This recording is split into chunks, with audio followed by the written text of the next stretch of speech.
ও বলেছিল ওর কথা মতন ওর ঠিকানায় যেতে, না গেলে ভম্বলকে মেরে দেবে।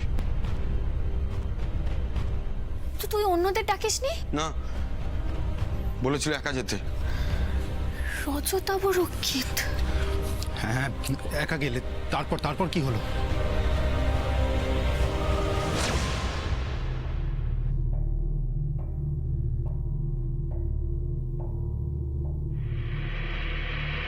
লম্বু, ভম্বল, ভম্বল কোথায়? আপনি আমাকে এখানে রেখেছেন কেন? আর কোথায় ডাকবো ভাই? মানুষকে মারধর করতে হলে নিজের ড্রয়িং রুমে বসে কি আর করা যায়? মারধর? ভম্বল কোথায়? আছে, আমার কাছেই আছে। আমি যতক্ষণ চাইবো বম্বল। এ কি, তুমি দেখছি একটু বেশি ভয় পেয়ে গেছো।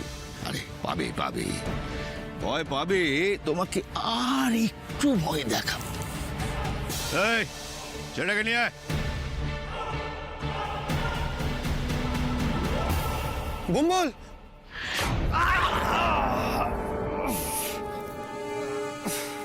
ওখানেই পড়ে থাক, একদম নড়বি না। দেখ কি মজা হয়। স্যার, স্যার আপনার পায়ে পড়ি স্যার। স্যার ও বাচ্চা ছেলে স্যার, ওকে মারবেন না স্যার, ওকে মারবেন না স্যার। তোর এই সব কটা বাচ্চা মিলে বকুলের হয়ে গোয়েন্দাগিরি করেছিল না? আমার ছেলের পেছনে লেগেছিল, আর বাসায় হাত ঢুকিয়েছিস, বুঝতে পেরেছিস? স্যার এরকম করবেন না স্যার। ভম্বল ওর বিধবা মায়ের একমাত্র সন্তান স্যার। ওর কিছু হয়ে গেলে ওর মাটা যে মরে যাবে। ওর মাটা খুব অসুস্থ স্যার।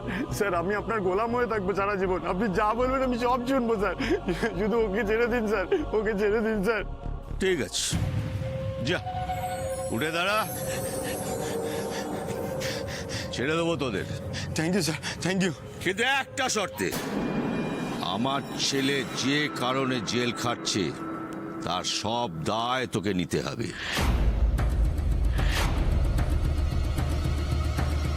আদালতের সামনে সব দোষ তোকে স্বীকার করতে হবে।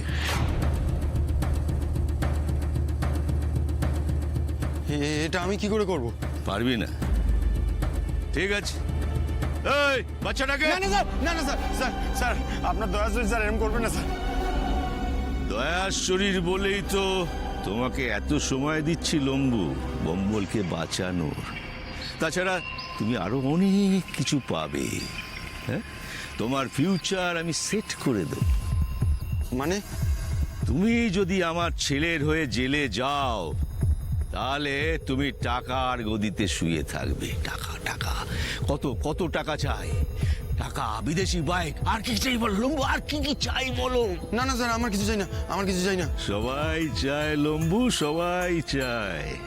তুমিও চাও। তুমি চাও না তোমার একটা বিদেশি বাইক হোক? আরে আমার কাছে যারা কাজ করে তাদের সবাইয়ের বাইক আছে, আমি দিয়েছি। কারো কারো কাছে তো একটার বেশি আছে। হ্যাঁ,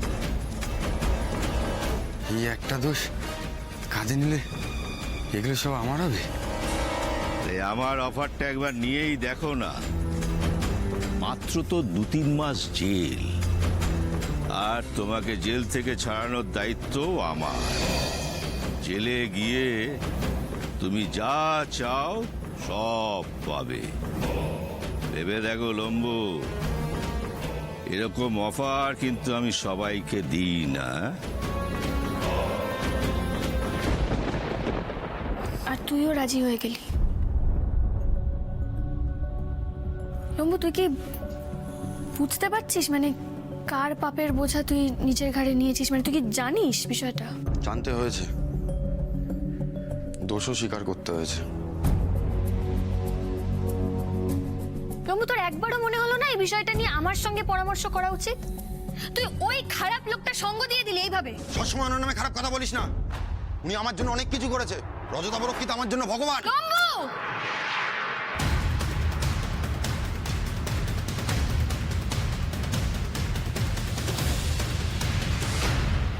শোনো, আমার ইচ্ছে এবার হোলির আগে বাড়িতে পুজো হবে, তারপর আমরা সবাই মিলে রং খেলবো। বাহ, খুব ভালো ইচ্ছে, কিন্তু তাহলে তো পুজোর কেনাকাটা শুরু করতে হয়, পুরোহিত মশাইকেও খবর দিতে হবে। আচ্ছা, প্ল্যানটা যে করলে একটু আগে জানাবে তো, তাহলে ধীরে সুস্থে আয়োজনটা করা যায়। দেখো যথারীতি হাতে সময় কম। আমরা তো এরকমই, বল এসা, যখন যেটা মনে হবে তখন সেটা করবো, ব্যাস। জেঠুমনি, আমি আমার বন্ধুদের জানিয়ে দিই। হ্যাঁ হ্যাঁ, বল বল, সবাইকে বল, যাকে পারিস নেমন্তন্ন করে দে।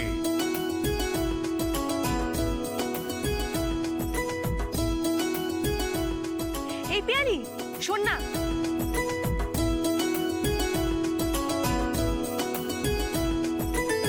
এই দেখেছো, এই তোমার দেখা দেখি বাড়ির সব ছোটগুলো তোমার মতন হুজুকে হয়েছে। কিন্তু দেখো দেখো, মানে মুহূর্তে মুখের বিষাদের সমস্ত ছায়া ছড়ে গিয়ে কেমন ঝলমল ঝলমল করছে, মুখটা দেখো একবার। আরে উৎসবের মজাই তো এই, বলো, মানুষের মনের গ্লানি দূর করে। আর দোল তো এসার একেবারে প্রিয় উৎসব। এই পরিবারের সবার মুখে এই হাসিটুকু লেগে থাক, এইটুকুই তো চাই, বলো। হ্যাঁ অঞ্জলি, ঈশ্বরের কাছে তো এই প্রার্থনাই করি, এই উৎসবের রং যেন চিরকাল লেগে থাকে আমাদের পরিবারে, ওই বিষাদের কালো ছায়া যেন সরে যায়। যাবে যাবে, সব ঠিক হয়ে যাবে। তুমি শুধু তোমার মুখের এই হাসিটা ধরে রাখো তো। যাই, আমি অদিতি আর রাগিনীকে খবরটা দিই, পুজোর কথাটা বলি গিয়ে। যাও যাও। জেঠুমনি, আমার সব বন্ধুদের বলা হয়ে গেছে, ওরা সকাল সকাল চলে আসবে। বাহ, হোলিটা জাস্ট জমে যাবে, বলো। জমে যাবে মানে জমতেই হবে, তোরা দ্বীপের উপর দায়িত্ব জমিয়ে দেওয়ার। মানে এবার হোলির ব্যবস্থাপনা আমি তোদের দুজনের উপর দিলাম, পারবি না? পারবো তো, তোমরা যদি আমাদের সঙ্গে থাকো অবশ্যই পারবো। আর ছোট বৌদিকে আমাদের হেড অ্যাসিস্ট্যান্ট বানিয়ে নেব। খুব ভালো হবে। কিন্তু ঋষি আর বকুল তো এখনো ফিরলো না। ওরা কোথাও বেরিয়েছে বুঝি? হ্যাঁ, তাই তো শুনলাম, খুব সকাল সকাল নাকি বেরিয়ে গেছে দুজনে। তুই রজতাভ রক্ষিতের গুণগান গাইছিস? হ্যাঁ, ওকে তুই ভগবান বললি? কি হয়েছে তোর, একটু লজ্জা করছে না এই কথাগুলো বলতে? তুই আমায় যাই বলিস ওস্তাদ, আমি ওর গুণগান গাইবই, তাতে আমার কোনো লজ্জা নেই। কি বললি তুই? তুই ও, তোকে আজ আমি মেরেই ফেলবো। তোকে তোকে কি হচ্ছে বকুল? ছাড়ো। শান্ত হও, কন্ট্রোল ইয়োরসেলফ। কি বললি তুই? বকুল, বকুল, এখন রাগ করে কোনো লাভ হবে না। শান্ত হও, শান্ত হও, শান্ত। কি বললি তুই? হ্যাঁ, কি করে রাজি করালো তোকে রজতাভ রক্ষিত? আমাকে বলতো, আমাকে এবার বল, কি দেবে বলেছিল? টাকা দেবে, বাইক দেবে, সেজন্য তুই রাজি হয়ে গেলি? এই, তোকে কি আমি ভুল চিনেছিলাম? হ্যাঁ, মেরুদণ্ড নেই তোর? হ্যাঁ, শির দ্বারাহীন তুই? তুই কি করে করলি লম্বু এটা? আরে বিশ্বাস করো, আমি ভাবতাম যে আমি ছোট থেকে যেই আদর্শ, যেই সৎ সাহস নিয়ে বড় হয়েছে, সেগুলো কিছু কিছু আমি ওদের মধ্যে দিতে পেরেছি। কি বলছি আমি তো তোদেরকে আমার নিজের থেকে আলাদা কখনো ভাবিনি লম্বু। আমার নিজের একটা অংশ ভাবতাম তো তোদেরকে। আমার যেরকম অন্যায়ের বিরুদ্ধে রুখে দাঁড়ানোর সাহস আছে, সেটা তোদেরও আছে, আমি এটাই জানতাম। তুই আমাকে এভাবে ভুল প্রমাণ করলি লম্বু। সময় বদলালে মানুষও বদলায়। আর যাই হোক, খালি পেটে সততা হয় না। ও আচ্ছা আচ্ছা আচ্ছা, মানে তোর দারিদ্রের দোহাই দিবি তো তুই এখন? বাহ বাহ বাহ বাহ বাহ। তা হ্যাঁ রে লম্বু, মানে তুই আমাকে এটাই বোঝাতে চাইছিস যে তোর পেটের দায়ে ছিল, খিদে ছিল, পরিস্থিতির চাপে পড়ে তুই এসব করতে বাধ্য হয়েছিস? তোর মনে পড়ে আমি কোনোদিন এরকম কোনো কাজ করেছি বলে? আমি কোনোদিনও অন্যায়ের সঙ্গে আপোষ করেছি শুধুমাত্র দারিদ্রের দোহাই দিয়ে? মনে পড়বে না, এবং তুই সেটা ভালো করে জানিস। সেই জন্যই তুই এইরকম নিকৃষ্টতম একটা কাজ করার সময় কিন্তু আমাকে একবারও সাহস করে জানাতে পারিসনি। ভম্বলকে বাঁচাবি বলে আজ এতটা নিচে নেমে গেলি। নিজের খিদে, পরিবারের খিদে, এই সবের জন্য আপোষ করা আমার কাছে অন্যায় নয় বকুল। আর কত মিথ্যে বলবি লম্বু, আর কত মিথ্যে বলবি? তুই তুই তোর পেটের দায়ে এই আপোষটা করিসনি। তুই নিজের লোভ মেটাতে এগুলো করেছিস, একটু বোঝ, স্বীকার কর সেটা। আজ অরুণাভকে বাঁচাতে গিয়ে তুই এটা করলি, তাই তো? তুই জানিস না অরুণাভ মানুষটা কেমন? চিনিস না তুই ওকে? এইভাবে অন্যায়ের সঙ্গে আপোষ করে নিজের ভালো করতে গিয়ে তুই অরুণাভর মতো একটা খারাপ লোককে বাঁচালি। ও শুধু আমার বা তোর জন্য ক্ষতিকারক এরকমটা কিন্তু নয়। ওর মতো একটা ছেলে আমাদের গোটা সমাজের জন্য ক্ষতিকারক, তুই সেটা জানিস ভালো করে। আর শুধুমাত্র নিজের ভালো করতে গিয়ে তুই সমাজের এতগুলো মানুষের ক্ষতি করে দিলি লম্বু। লম্বু, কিছু মনে করো না, আমারও কিন্তু বিশ্বাস হচ্ছে না। হ্যাঁ, হতে পারে তোমাদেরকে আমি বেশি দিন ধরে চিনি না, কিন্তু তোমাদের বকুলের সাথে সম্পর্ক, কাজকর্ম দেখে অন্তত এইটুকু মনে হয়েছিল যে হ্যাঁ, হয়তো তোমরা জীবনে অনেক কিছু পাওনি, কিন্তু তারপরও তোমাদের কাছে সততা, সাহসের মতো বড় বড় সম্পদ আছে।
রক্ষিত আমাকে অনেক অনেক টাকা দিয়েছে, যে আমি সারা জীবনে রোজগার করতে পারবো না। এই দেখ, যা আমি টিভিতে সিনেমায় দেখেছি, বড় লোকদের খেতে দেখেছি, আজ আমি এই চার দেওয়ালের মধ্যে বসে খাই। যখন যেটা ইচ্ছা আমি সেটা পাই। ব্যাস,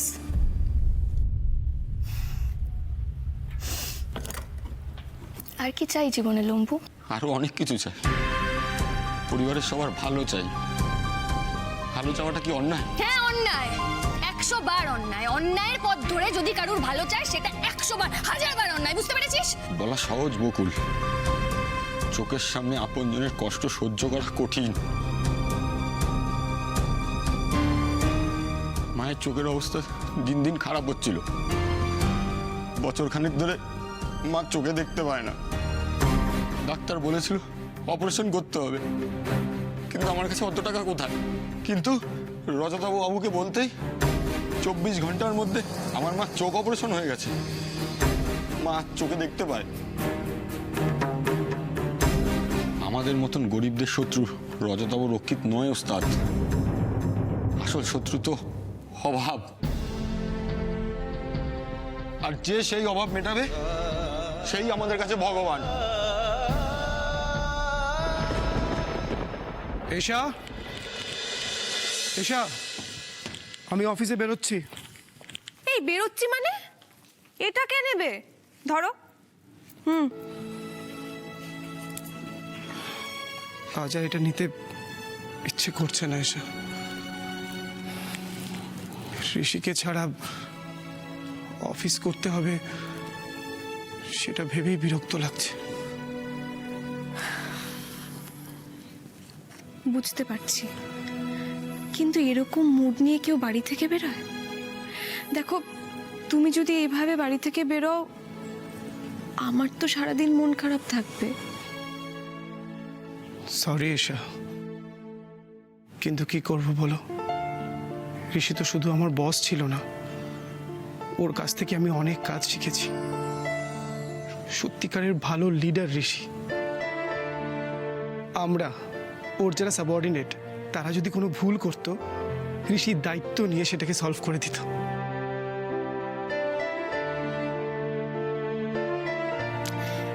তুমি তো ছোটদা ভাইকে গুরু মানো, ট্রু লিডার মনে করো, তাই তো? তাহলে ওর মান রাখতে তোমাকে আরো এফিশিয়েন্টলি কাজ করতে হবে। দীপ, নিজের মনকে আরো শক্ত করতে হবে। আমি আমার সবটা দিয়ে চেষ্টা করবো এসা, কিন্তু তাও ঋষির মতো এতটা এফিশিয়েন্ট আমি হতে পারবো না। ওরকম বিজনেস সেন্স লাখে একটা হয়। তুমি তোমার মতোই থেকো, কোনো অসুবিধে নেই। জানি তো আমার বউ খুব লক্ষ্মী, তার আমার কিছুতেই কোনো অসুবিধে নেই।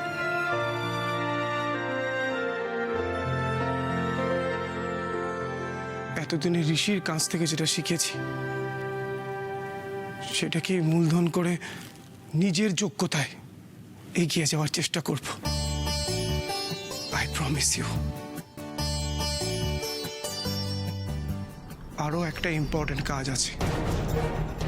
বস ঋষির সাথে এরকমটা কেন করলেন সেটার আসল কারণটা আমাকে খুঁজে বের করতেই হবে।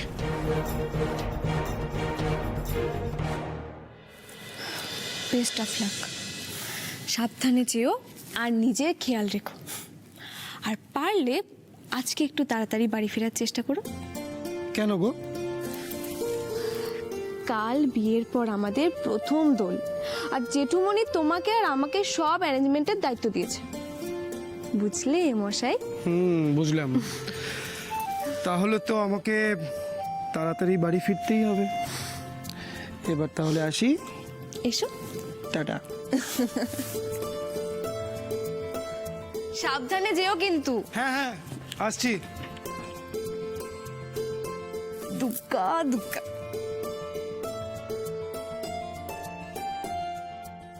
যাকে তুই ভগবান বলে ভাবছিস না লম্বু, সে আসলে একটা শয়তান, একটা খুনি।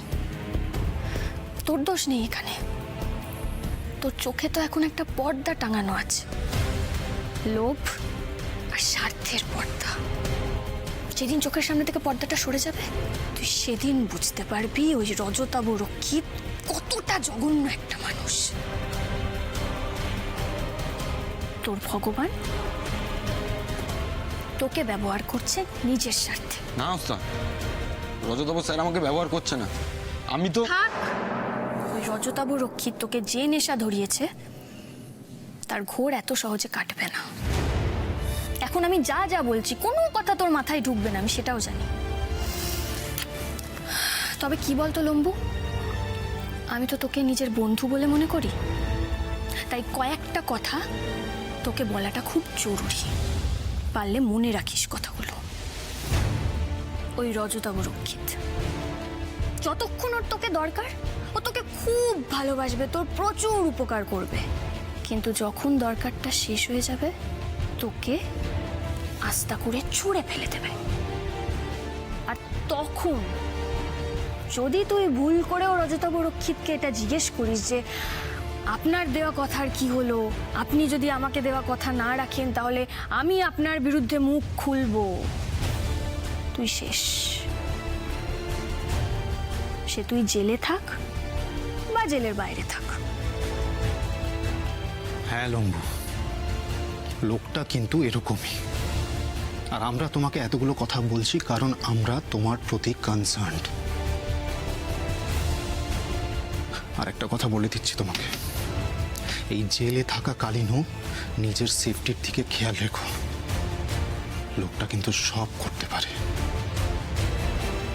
ঠিকই বলেছো জামাইবাবু, লোকটা সব করতে পারে।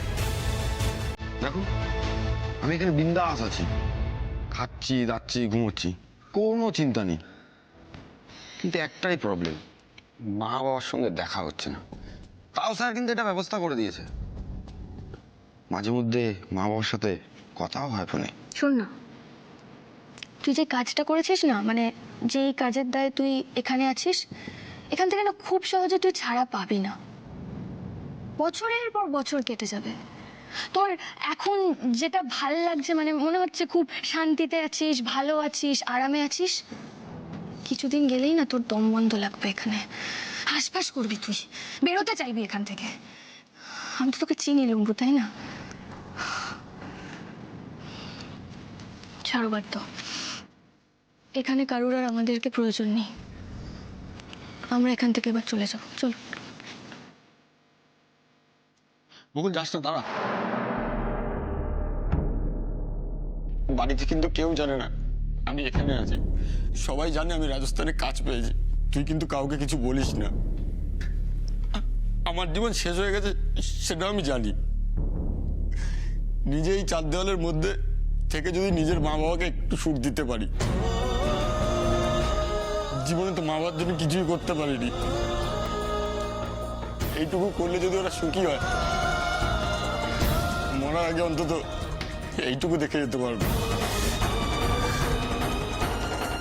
এরকম কিচ্ছু হবে না লম্বু, এইভাবে আমি তোকে এখানে থাকতে দেব না। আমি তোকে নির্দোষ প্রমাণ করব, তোকে জেল থেকে বের করব।